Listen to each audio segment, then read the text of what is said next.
Hey everybody! This video is for Young Women's Leadership Group for Girls Inc. And today we're going to be talking about being present. And being present is our ability to engage fully in the moment without being distracted. So I am going to kind of read along with my notes, and feel free to request the paper here that I have if you'd like that, but I'll just kind of go along. And this is the coolest thing about being present. I think it's the coolest thing. But I recently learned that if you can get yourself to be present, it's so difficult sometimes. They're always distracted with like the future, what's happening coming up, what happened in the past. But if you can learn to be present, it cuts down greatly on sadness, or what some people call depression, and it cuts way back on anxiety or worry, because when you're present, you're not thinking about the future. Anxiety is mostly based in the future, and it's happening due to outcomes that we create in our minds that haven't even happened yet and usually don't happen. And so being present just keeps you in the moment. So you're not worrying about the future as much, and you're not thinking about sad things that happened in the past. You're enjoying the moment. So I wanted to talk a little bit about that. So the shifting or the quake that we're going to talk about, our survival brains basically teach us that we need to be alert for our next meal. We need to be watchful for any threats that could harm us. Again, it's helpful to a point in some situations, but thankfully most of us don't need to worry about our next meal. Most of us have our basic needs met, and so we're going to assume for the purposes of this that everyone here has their basic needs being met. So we then know that, and we can allow space for us to thrive as we create a habit of appreciating the gift of every moment. And it's okay to nicely remind adults in your life how valuable it can be. Sometimes my kids will kind of bring me back into the moment and just remind me, like, Mom, you can worry about that later. And it's great because I do need that reminder sometimes. I put a little story in here. Recently, my kids all participated in a reading challenge, and so they won tickets to a local baseball game, Fisher Cats.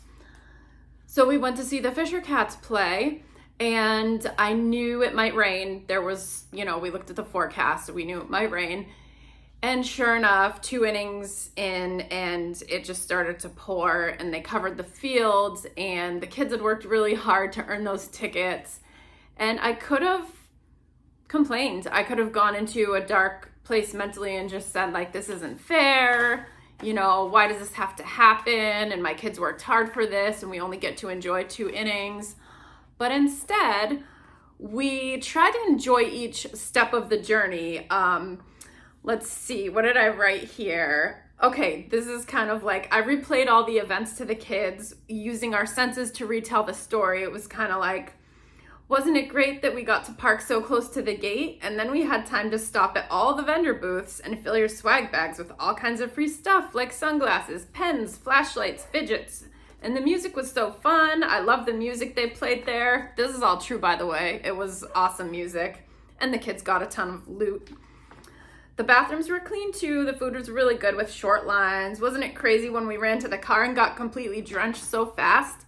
I loved screaming the whole way because it made me feel so energized to feel the rain coming down so hard. We were drenched in like 5 minutes, not even. But it was fun. It was okay that the game got rained out. It just meant we got to go to bed earlier, we got home to our puppy quicker, and we got ice cream on the way home. So all of those little things that I mentioned, those are ways of appreciating the moment and making the most of a situation. And you can't control the weather. There's a lot of things in life that you can't control. What we can control, though, is our reactions to these situations. So we made the best of it. Going on here, we're going to go to the section where I like to talk about some borrowed wisdom, which is really fun. I just quote a few people that I love. Ram Dass, he's a psychologist, and he just reminds us to be present by asking yourself, where am I? And you answer, here. Ask yourself, what time is it? And your answer is now. So the here and now, you hear people talk about the here and now, and that's what they're saying. Just be present. Mother Teresa, in all of her beautiful wisdom, knows where it's at. She says, be happy in the moment. That's enough. Each moment is all we need and not more. And Brene Brown, who's an author, researcher, she's a motivational speaker, very, very intelligent. I love this because as a mother, I get very distracted, but Brene Brown says, joy comes to us in ordinary moments. We risk missing out when we get too busy chasing down the extraordinary. We're going to talk about that a little bit more too, because I do a concept day to talk about the adventure. And it's about appreciating the adventure. And even when you're preparing for your next big exciting event, that's great. The event itself is great, but also the journey there should also be appreciated. And so it's just kind of like a reminder to stay in the moment and enjoy each step of the way. So how does being present affect us as leaders? Here's a little case study. If you want to talk about this, you can. I just put, Olivia is in charge of organizing an important event for her town. Almost every time a team member comes to her with a question, she seems distracted with planning an upcoming trip to visit her old college roommates. The event is only a few days away, and the team's getting frustrated with Olivia for not leading them properly. How is her distracted behavior affecting her leadership ability?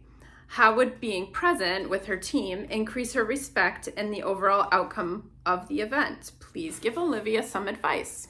So you can talk about that a little bit if you want to, or, make a little paragraph in your journal if you'd like.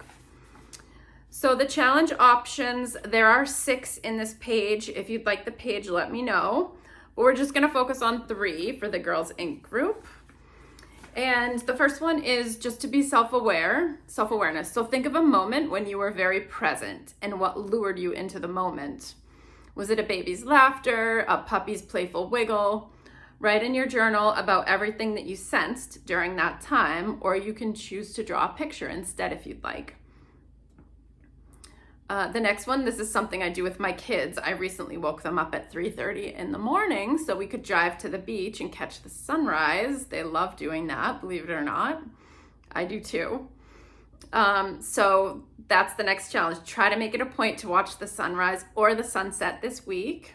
If you can't do that, then try to make it a point to be playful and write how that experience allowed you to enjoy the moment.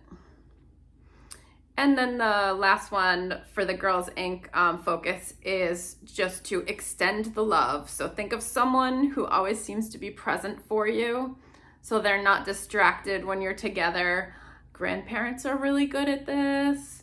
Maybe not so much parents all the time, but just think of someone who's always present for you and say thank you to them. And then as always, gonna try every day to write at least 3 things that you're grateful for today in your journal. And that's it for now. We'll talk about the next concept in a little bit. All right, bye.